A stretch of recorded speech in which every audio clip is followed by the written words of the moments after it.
नमस्कार दोस्तों, मैं आयुष, आपके अपने YouTube channel education with Ayush में स्वागत है। आज हम पढ़ते हैं क्षुद्रांत में पाचन। अब क्षुद्रांत में पाचन क्या होता है?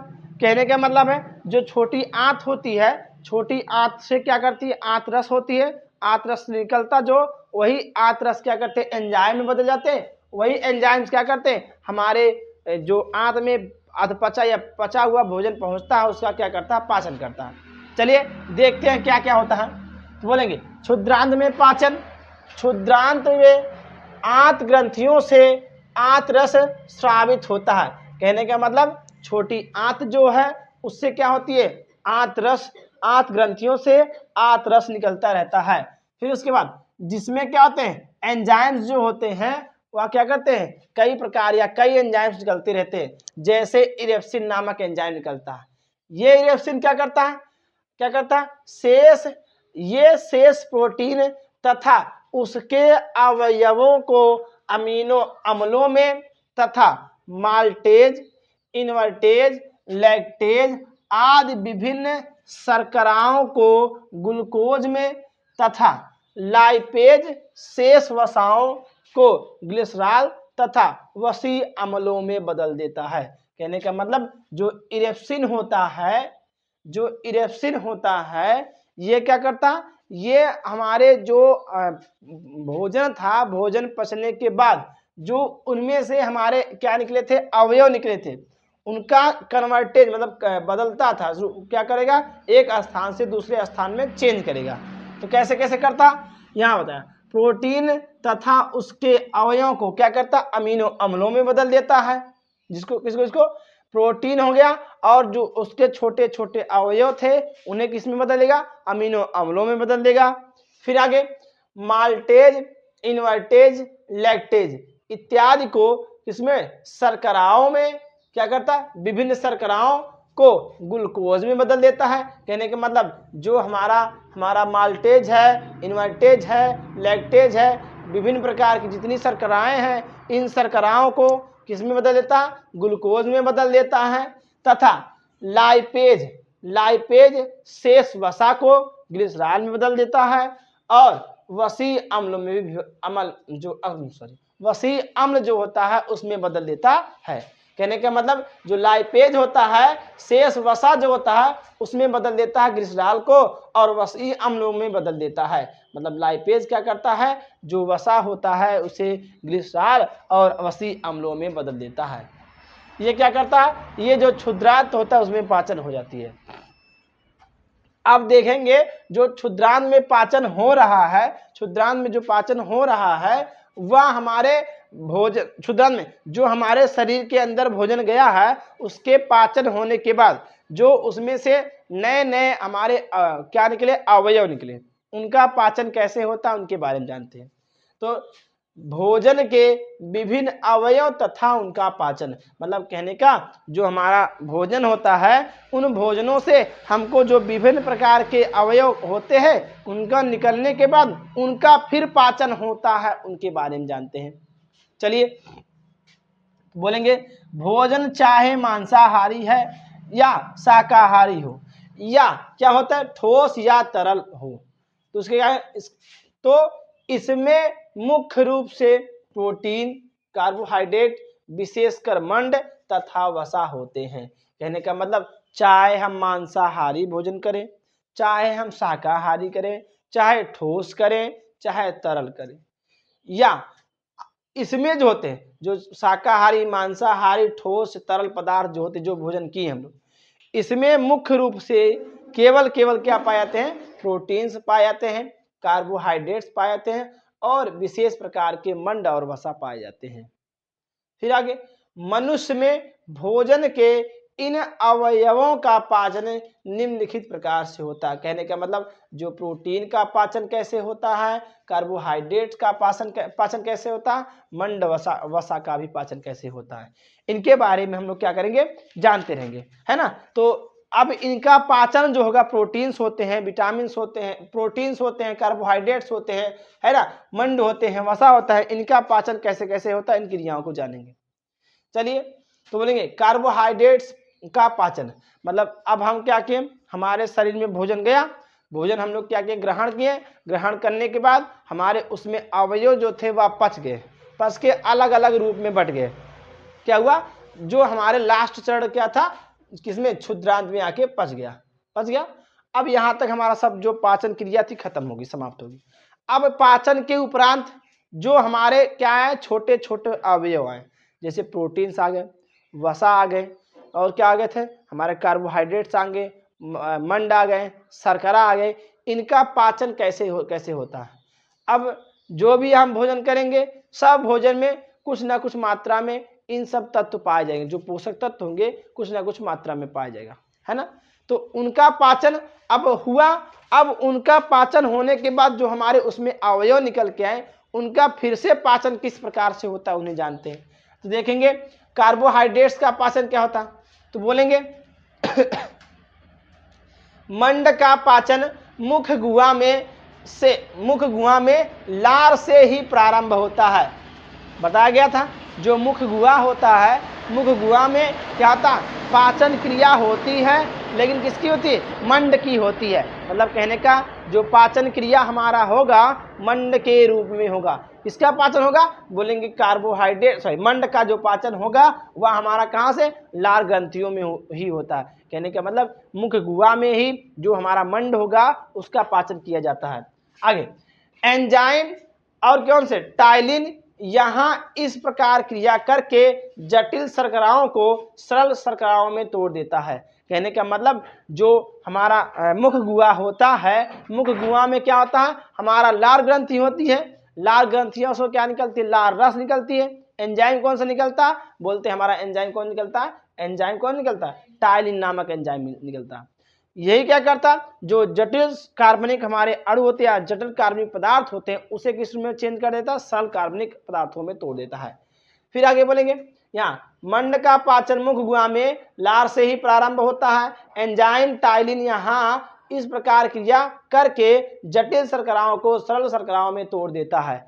यहीं पर ही स्टार्च से माल्टोज सुक्रोज बनते हैं। मतलब यहाँ पर जो स्टार्च होते हैं, स्टार्च से कहाँ, माल्टोज और सुक्रोज बन जाते हैं। मतलब ये हमारे क्या होते हैं, शर्करा के रूप में बदल जाते हैं। किस रूप में, जो हमारा क्या था, जो स्टार्च था, स्टार्च मतलब मंड, जो मंड था वह चेंज हो गया किसमें, माल्टोज और सुक्रोज में चेंज हो गया।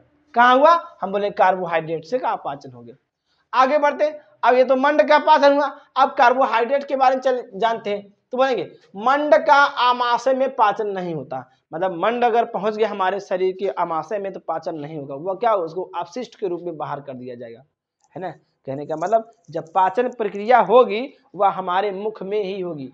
क्यों होगी, क्योंकि मुख में ही टाइलिन नामक एंजाइम होता है, वही एंजाइम क्या करता है, वही मंड का पाचन कराता है ना।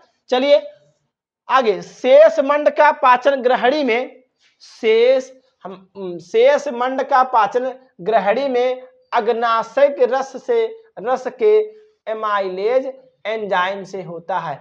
अगर जो भोजन जो हमारा मंड है वह हमारे मुख गुहा में पाचन हुआ और पाचन होने के बाद हमारे पहुंच गया कहाँ, आमाशय में पहुंच गया।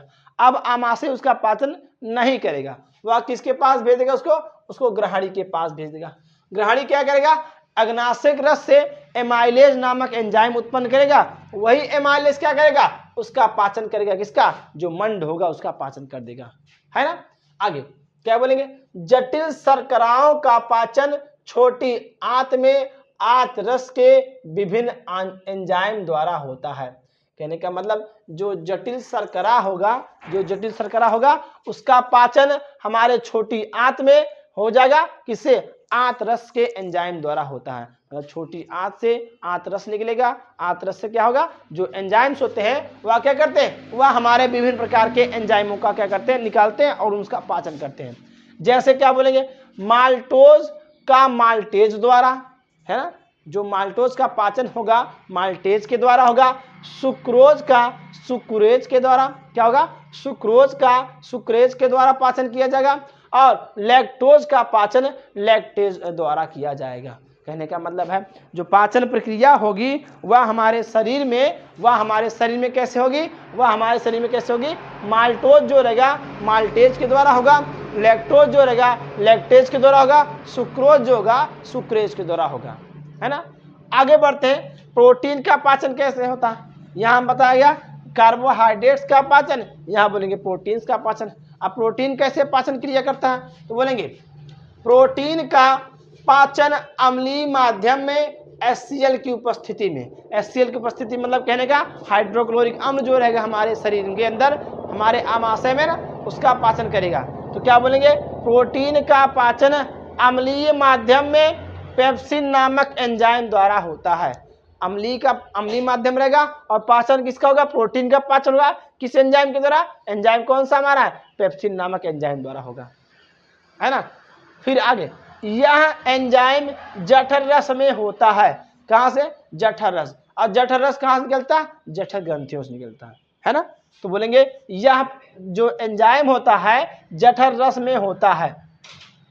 इसके प्रभाव से प्रोटीन पेप्टोन्स तथा पॉलीपेप्टाइड्स में टूट जाते। कहने का मतलब जो हमारा एंजाइम्स होंगे, कौन से एंजाइम, पेप्सिन एंजाइम होंगे, वह क्या होते हैं, जठर रस में होते हैं। इसके प्रभाव से, जठर रस के प्रभाव से जो प्रोटीन होता है वह प्रोटीन किस किस रूप में टूट जाएगा, प्रोटीन से क्या होता है, जो प्रभाव से जो प्रोटीन होता है पेप्टोन्स तथा पॉलीपेप्टाइड्स में टूट जाते हैं। कौन टूटता है, जो हमारा प्रोटीन्स होता है।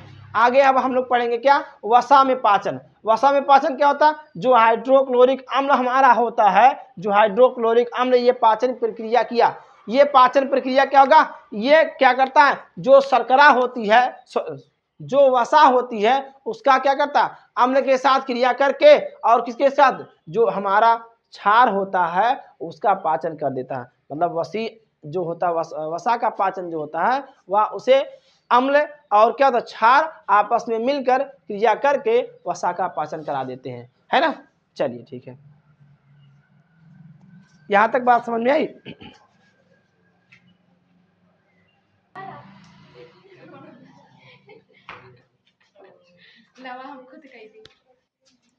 चलिए देखते हैं अब क्या पढ़ेंगे। प्रोटीन का पाचन हो चुका हमारा, अब वसा का पाचन कैसे होता है, तो बोलेंगे वसा का पाचन, तो बोलेंगे वसा के पाचन से पूर्व आमाशय में HCl के साथ तथा बाद में पित्त रस के साथ ग्रहणी में इनका मंथन तथा इमल्सीकरण आवश्यक होता है। कहने का मतलब है कि जो हमारा क्या होता है, वसा होता है, वसा का पाचन से पहले जो हमारे आमाशय होता है, आमाशय में क्या होता है, हमारा हाइड्रोक्लोरिक अम्ल HCl होता है, उसके साथ तथा बाद में पित्त रस के साथ ग्रहणी में इनका मंथन और तथा इमल्सीकरण होता है। कहने का मतलब क्या होता है, जैसे हम क्या बताए ना, वसा और क्या होता है, हमारा वसा का पाचन जब करेंगे तो हम क्या करेंगे, आमाशय से हाइड्रोक्लोरिक अम्ल ले लेंगे और पित्त रस से क्या ले लेंगे हम लोग, हमारा क्या होता है, क्षार ले लेंगे। दोनों क्षार और अम्ल जब क्रिया करेगा तो क्या करेगा, हमारा वसा का निर्माण करेगा, ठीक ना, या उसका पाचन करेगा। तो यहाँ से क्या बताया जा रहा, वसा के पाचन से पूर्व आमाशय में HCl के साथ तथा बाद में पित्तरस के साथ ग्रहणी में इनका मंथन तथा इमल्सीकरण आवश्यक होता है। आगे बढ़ते, इमल्सीकृत वसाओं पर लाइपेज एंजाइम क्रिया करता है। इमल्सीकृत वसाओं पर क्या होता है, लाइपेज एंजाइम क्रिया करता है तथा वही जो क्रिया होती है, वही क्रिया एंजाइम ग्रहणी में अग्नाशयी रस में तथा छोटी आंत में होता है। क्या कहेंगे, यह एंजाइम क्या करता, ग्रहणी में अग्नाशयी रस में तथा छोटी आंत में होता है। वसा के पाचन से वसी अम्ल तथा ग्लिसरॉल बनते हैं, यही इसके पचे हुए घुलनशील के रूप में होता है। कहने का मतलब है जब पाचन क्रिया होगा तो पाचन क्रिया के बाद जो हमारा क्या होता है, जो अम्ल होता है और जो क्षार होता है दोनों आपस में क्रिया कर देते हैं। क्रिया करके क्या करते हैं, उनका मंथन करते हैं। मंथन करने के बाद जो इमल्सीकृत होता है उनका क्या करता है, उनका एंजाइम निकलते हैं और एंजाइम क्या करते हैं, जो वसा का पाचन कर देते हैं। फिर बताया गया यही एंजाइम ग्रहणी में अग्नाशयी रस में तथा छोटी आंत में होता है। वसा के पाचन से वसी अम्ल तथा ग्लिसरॉल बनते हैं। यही इसके क्या होते हैं, पचे हुए घुलनशील रूप होता है ना।